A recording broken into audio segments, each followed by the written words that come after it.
அப்படி ஓம் நம சிவாய திருஷ்ணபலம் கைலாயம் சிவசக்தி அடிவர் சிவஞானி சிவச்சந்திர நேரத்தில் கைலாயம் சிவசக்தி அருளும் அற்புதங்கள் மன்றர்ஷன் சிவலிங்கமாகும். அதாவது இது வந்து ஞான தீபம் ஆனந்த கிரிவலம். இன்றைக்கு வந்து பௌர்ணமி மூடி இருக்கிறது நிலவு நம்மைப்பட சூரிய விழிகள். அதாவது வந்து இன்றைக்கு வந்து 4ஆம் நாள் வந்து தீபம். இதை வந்து இப்பொழுது வந்து எவ்வளோ டைம் இருக்குன்னு தெரியல, ஒரு 6 இருக்குமா, 6:45 இருக்கும் என்று நினைக்கின்றேன். ஜெகஜோதியாக நம்மைப்பன் வந்து அற்புதமாக வந்து ஒழித்து கொண்டிருக்கின்றார். இப்பொழுது வந்து அதாவது தருமபுரி டிஸ்ட்ரிக்ட் வெளிச்சந்தை அருகே ஞான கைலாயம் மகளிங்க நந்திமலை. இது அடியன் ஞானத்தில் வந்து 2019ஆம் ஆண்டு அடியன் ஞானத்தில் நம்மைப்பன் அருளினார். இந்த மாதிரி இந்த மலை மீது வந்து தீபம் வைக்க வேண்டும், லிங்கம் வைக்க வேண்டும், இங்கே கிரிவலம் வர வேண்டும் என்றெல்லாம். எனவே என் அமைப்பன் என்ன அற்புத காட்சியாக இருக்கின்றார் பார். நாகம், அதாவது ஓம் சர்வசக்தி ஓம் சரவணியான குபேர் கைலாசநாதர். அந்த என் அம்மையப்போட சிரம் மீது வாசுகின்ற நாகம் என் அம்மையப்பனே அனைத்தும். எனவே 5 தலையுடன் பஞ்சபூதமாய் என் அம்மையப்பன் வந்து எவ்வளோ அற்புதமாக காட்சி கொடுத்துருக்கின்றார். நேற்றெல்லாம் அலங்காரம் செய்தோம். இது வந்து கிருஷ்ணன் வந்து இந்த ஞானக்கைலாய மலையில் வீரபத்ர கோயிலே வந்து இருக்கின்றார். அவர் வந்து சின்ன என்னது அவர் கண்ணையனுடைய வந்து அவர் பிள்ளை. அவர்களுக்காக நேற்றெல்லாம் அபிஷேகம் செய்தோம். நேற்றிரவு 3ஆம் நாள் தீபம். இன்றைக்கு வந்து 4ஆம் நாள் தீபம். எப்படி பிரகாசி என்று பாருங்கள். ஜெகஜோதியாக இந்த காட்சி உலகில் எங்குமே காண முடியாது. எனவே அப்படிப்பட்ட காட்சி உலகமெல்லாம் எல்லா இடங்களிலுமே. அதாவது வந்து இரவு பாருங்கள் எப்படி லைட்டெல்லாம் தெரிகிறது என்று. எனவே இந்த தீபம் ஏற்றுவதற்கு அதாவது 26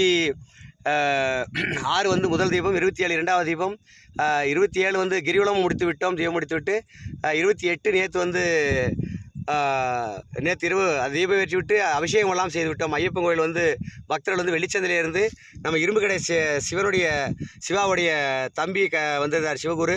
அவருடைய பக்தரெல்லாம் கருக்கம்பட்டி இந்த மாதிரி வெளிச்சந்தை சிவா நிறைய வந்திருந்தார்கள்.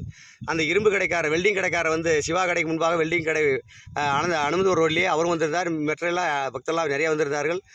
ஆனால் அது வந்து ஐயப்பன்குள்ளே போகிற அனைவர்களுமே வந்து என் அம்மைப்பட வந்து இங்கே ஞானக்கைலாயத்தில் வந்து அடியுண்ட அவதாரத்தில் என் அம்மையப்பன் ஓம் சர்வசக்தி ஓம் சரவணியான குபேர் கைலாசனாக அமர்ந்தார் சொல்கின்றார்.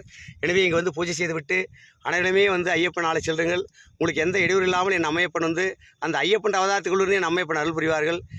எனவே இது வந்து 4ஆம் நாள் தீபம். இது தீபம் இப்பொழுது தீபத்தை ஏற்றிவிட்டு இப்பொழுது இந்த வீடியோ போடுகின்றோம். எனவே இதை பார்க்கும் அனைவருமே ஞானக்கைலாய மலை எங்கிருந்தாலும் சரி வந்து தாங்கள் கையிலால் பூஜை செய்யலாம். அப்படி தான் இங்கே வந்து என் நம்மைப்பன் அடியன் ஞானத்திலே கூறியிருக்கின்றார் அனைவருக்கும். என்றால் இங்கு வந்து வருவலாம் சுயமாக பூஜை செய்ய வேண்டும். என்றால் உலகில் உள்ள அனைத்து உயிர்களுமே வந்து பார்த்தா சிவனுடைய பிள்ளைகள் புரிகிறதா? எனவே அனைவருமே தானாகவே சுயமாக பூஜை செய்ய வேண்டும் என்று தான் என் அமைப்பன் அனைவருக்குமே அருளாசி புரிஞ்சிருக்கின்றேன்.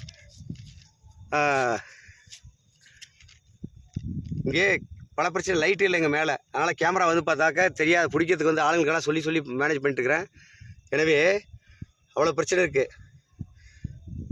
நமச்சிவாய் எத்தனை செயலில் ஈடுபட வேண்டிய நிலை இருக்கிறது பாருங்கள். ஓம் நமச்சிவாய் என்றால் பக்தெல்லாம் இன்றைக்கி வந்து இந்த தம்பி வந்து எங்கே வந்திருக்க சொல்லு. சொட்டானப்பட்டி மகாதேவன். சொல்லு, நல்லா சத்தமாக பேசுங்க. என்ன ஊரில் இருக்க, என்ன பண்ணுறீங்களா சொல்லுங்கள். சொட்டானப்பட்டி மகாதேவன். என்ன வேலை பண்ணுறீங்க? பேங்க்கில் ஒர்க் பண்ணுறேன். இவங்கெல்லாம் என்ன பண்ண பாலக்கோட்டில் என்னை வந்து பிடி ஆஃபீஸ்க்கு முன்னாடி பார்த்தார்கள் ஒரு நாள். அங்கே என்னுடைய கார் கீழே உள்ளே வைத்துவிட்டு ஸ்ரீ ராமஜெயம் பெயிண்ட் கடைக்கு நான் வந்து திரிவாங்குவதற்காக சென்றிருந்தேன். தீபத்திற்கு முன்பு நாள் இரவு. அப்பொழுது வந்து அங்கே நான் நின்று கொண்டிருக்கும்போது நிறைய பக்தர்கள் வந்து விட்டார்கள். என்ன சாமி ஆனது, என்ன எப்போ ஏன் நின்றுருக்கீங்கன்னு சொல்லிட்டு. அப்பொழுது தான் வந்து சாவி இல்லாமல் உள்ளே இருக்கிற சாவி என்று சொல்லிவிட்டு அங்கே இருக்கும்போது அப்பொழுது வந்த அந்த ஐயா அவருடைய நண்பன் வந்து ஹரிகரன். சொல்லு ஒரு என்ன பேரெல்லாம் சொல்லி என்ன ஹரிகரன், பாலக்கோடு. இது அப்போலோ ஃபார்மஸில் ஒர்க் பண்ணேன். இப்போ வந்து ஒர்க் பண்ணதில்ல, ரொம்ப லாங்காக இருக்கனால நின்றுட்டோம். எனவே இன்றைக்கு வந்து இந்த 4ஆம் நாள் தீபம் 29ஆம் தேதி என்று நினைக்கின்றேன் என்று. எனவே இன்று நாங்கள் 3 பேர் அடியனோடு வந்து இந்த இருவர்கள் மட்டும் நம்ம இப்போ அழைத்து வந்திருக்கின்றார்கள். என்றால் இன்றைக்கு வந்து இவர்களுக்கு அருள் காட்சி கொடுப்பதற்காக என் அம்மைப்பன் அந்த எண்ணெயை தூக்கி வருவதற்காக இவர் வந்திருக்கின்றார்கள். அடியன் கீழே நின்றிருந்தேன். அதாவது இந்த மலையிலே வந்து கோவிந்தசாமி என்று இருக்கின்றார். நிலமெல்லாம் அவர் தான் இங்கே இருக்கிறது. எனவே இன்னும் கொஞ்சம் கூட எண்ணெய் ஊற்றி விடல, மேலே இருந்து வா, நீ வா, டக்கு கொஞ்சம் ஊற்றிட்டு வா, என்ன ஜெயித்து எழுட்டும். எனவே அந்த கோவிந்தசாமி வந்து இன்று அவர் வருகிறேன் என்று சொன்னார். எவ்வளோ வைத்தாலும் கோவிந்தசாமி எடுத்து வந்துவிடுவார், அந்த கிருஷ்ணனை எடுத்து வந்து விடுவார்கள்.